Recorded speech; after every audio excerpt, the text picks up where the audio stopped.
Let me just preface it. Everything I'm about to say is purely my opinion. I just recently saw this film called The Joker, and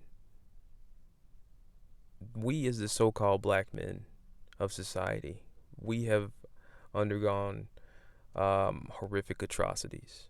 Okay, a lot of the things that we've had to be subjected to in our lives, no other race of people has been subjected to this. Okay, and let me just preface by saying that. All right, now this film, The Joker, in my opinion, um, this was a horrible film. Okay, I know it got really high reviews, but I'm gonna break down several points as to why I feel that this film was grossly overrated, and it went to show a side of um, someone who, in my opinion, you know, could have been pretty much any other race of uh, man other than the one that it is. Okay, and in my opinion, it could have definitely, hands down, been a so-called black man in this role. Like this seems like this was taken out of context and repackaged and replaced and put in place of what should have been, I would say a black man, a white guy. Okay. And it basically starts off with this guy, and he's got like a condition where he laughs uncontrollably whenever he gets nervous, excited, or scared. This guy, he laughs. Um, and I mean, honestly, if you take that condition and you can replace it with anything else like autism, maybe a nervous tick, pretty much any other unorthodox condition, um, it would just be a blend. It would probably even go unnoticed. Okay, but no, it just so happens in this film, they just decided to make it an uncontrollable, obnoxious laugh. And this guy does it at a lot of weird times. And it's uncontrollable. And it's weird. Okay, but it's not something that, is mind boggling or life altering. And he's working a job where he's basically just pretending to be a clown and entertain sick children. Okay. And it just so happens that he's working in a time, economic constraints time, conveniently like the time we're in right now, where people are, having trouble finding work and holding down jobs. And this guy goes on a bus, well, not a bus, but a train, and some people try to rob him and they beat him up. Okay, and one of his coworkers calls himself trying to help him, and he gives him a gun, which is pretty random. I mean, I've never had a coworker where I thought to myself, wow, this guy's in so much danger, I'm going to give him a gun. Anyway, he gives this idiot a gun, and he takes it to work. And he goes to work with it, and he drops it in front of a bunch of children while he's performing. And this is like, I mean, it's so crazy to me. Okay, he drops a actual gun, fully loaded. Fortunately, it didn't go off. And then he grabs it and runs out. Okay, and then of course his job has to fire him after that because all the nurses complain about some guy bringing a gun to a hospital. But the crazy part, in my opinion, is the fact that he then gets on the train to go home, and like some people see him, and because they're of course they're the heels, the bad guys, and they're doing their bad guy thing, and he sees them, and it makes him nervous, and he starts laughing, and it starts attracting their attention. They start thinking he's laughing at them, and then they start beating him up, and he pulls out this gun and he shoots the shit out of them. Okay, he shoots these guys up, and then he runs off into a bathroom and starts dancing. And I want you to picture what I'm saying. It's how crazy this shit is. Okay, and if you look at this guy, what he just did, he just shot down some people that, basically I think it would probably be like a reenactment of some shit that may go down in Chicago. where like some people mess with somebody else, they pull a gun and they defend themselves, you know.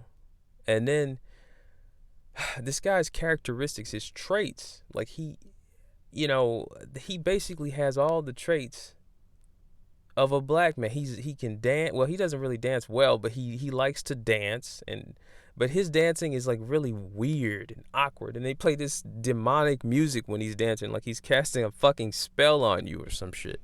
You know, it's crazy to me. He's dancing around, and you're just like, what is this guy doing? Okay, and then to top that off, this guy, his love interest, okay, and I mean they didn't just make his love interest, you know, a black woman. They made his love interest a black woman, you know, that just so happens to be a single mom, okay? And he's like in love with her, he's fantasizing about her, but they decided to take it one step further and make it where he decides to follow this chick to work. Like, what in the hell, okay? And it's like a lot of what they did to just make him seem crazy, okay? They just really wanted to make it just seem over the top crazy. And so he follows her to work, and he's hallucinating some kind of love interest, you know, some kind of love affair with her, with his love interest. And then because he's so awkward and weird, of course she sees him following her. She just doesn't point it out, okay, until she comes home later that evening and she says, hey, were you following me? I thought I saw you following me. And, you know, he tried to play it off. And in his mind, he hooks up with her. But in reality, it's one of the most awkward, weird conversations on film, I would say. Like, it was just so ridiculous. Okay, and then on top of that stupid shit, this guy is like, he's fired from his job for, you know, effectively him being stupid. But then he decides that because he was fired, and it's somehow his morbidly obese friend's fault who gave him the gun. And his friends, they come by to check on him.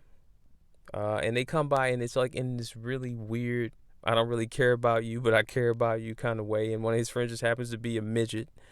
And I mean, he kills this one guy. Like he bashes his skull in. And the man, what's really crazy to me is the man who he just totally bashes his skull in has got him by like maybe 200 pounds. The Joker is like, he's like a extremely malnourished, you know, under muscular, like he's really lacking in muscle development. And he somehow completely overpowers a man that's got about 200, maybe 250 pounds on him. Okay? And he just completely overpowers this guy. And then this movie dishevels even more when he somehow takes a gig telling jokes, and rather than tell jokes, he laughs just obnoxiously because people are looking at him. And then it just, for some reason, and this makes absolutely no sense, some TV show host hears about this and decides that he wants him on his show, and they call him to get on the show. And then for some reason, when he's going to get on the show, the police find him and they want to talk to him, and he runs from the police, and it's this really awkward running scene. And then he makes it there, and he does his makeup in like the most awkward, crazy way you ever want to see, because for some reason the people he killed on the train is being celebrated as like the clown killings. I mean, what the hell? Like, it's just, the whole movie is just a big giant bag of what the fuck that hits you in the face. Anyway, the host of the show decides to make fun of him and call him a homosexual. And I mean, he kills him. Like, he straight up kills this guy. Like, I mean, it's like, and I mean, I'm not gonna say he's not justified in killing him. I think he should have killed him. You know, he probably should have killed everybody up there, but he does it, and then the whole town riots and just flames and chaos, and this idiot is just, he's back with the dancing. And the whole theme of this film, in my opinion, is, you know, this character, in my opinion, was a black man. Okay, this was a black guy who was just having a hard time, and he was trying to do what he could to like help out his mom, and like maybe he had a crush, and maybe he had like some type of um you know mental health issue, and it just seemed like to me they took one of our stories and they just plagiarized the shit out of it and slapped a white face on it and just threw it out there. And this is a recurring theme in films, in films and in television. The tragedies that we undergo are retold through the eyes of, some fucking white dude, you know, like they're the victims, even though they're the perpetrators of everything that's wrong with society and everything that's wrong with the way things are done. They produced this film to make themselves out to be the victim. Okay, and this film it got like a really high rating on Rotten Tomatoes or whatever, and it's just, I don't see why. It makes no sense. Would I recommend this film? I'm gonna tell you straight up, no, I would not recommend this film. If you can see this film for free, I would say see it that way. And especially being a black man, I mean, you'd be wasting your goddamn time watching this shit, in my opinion. But I just think that, it's just another story. Because I could definitely see a black man like going through this exact situation, and then them taking it and just spinning it and saying, oh no, it was just some white guy, rather than him, have like autism or have like some other like antisocial quirk. We just gave him a ridiculous laugh, and his love interest just happens to be a black single mom, and he gets fired from his job, and he's really down on his luck, and he's trying to help out his mom, and it's just he's really malnourished, and it's another story that literally was not designed to be told the way it was. And really all I'm saying, this is in my opinion, and this is just my analysis of this film. I would not recommend it. If I was to rate it on a scale of 1 to 10, I would give it a freaking 1. Okay? And yeah, I'm really offended by this garbage. And yeah, that's really all I want to talk about. All right, peace.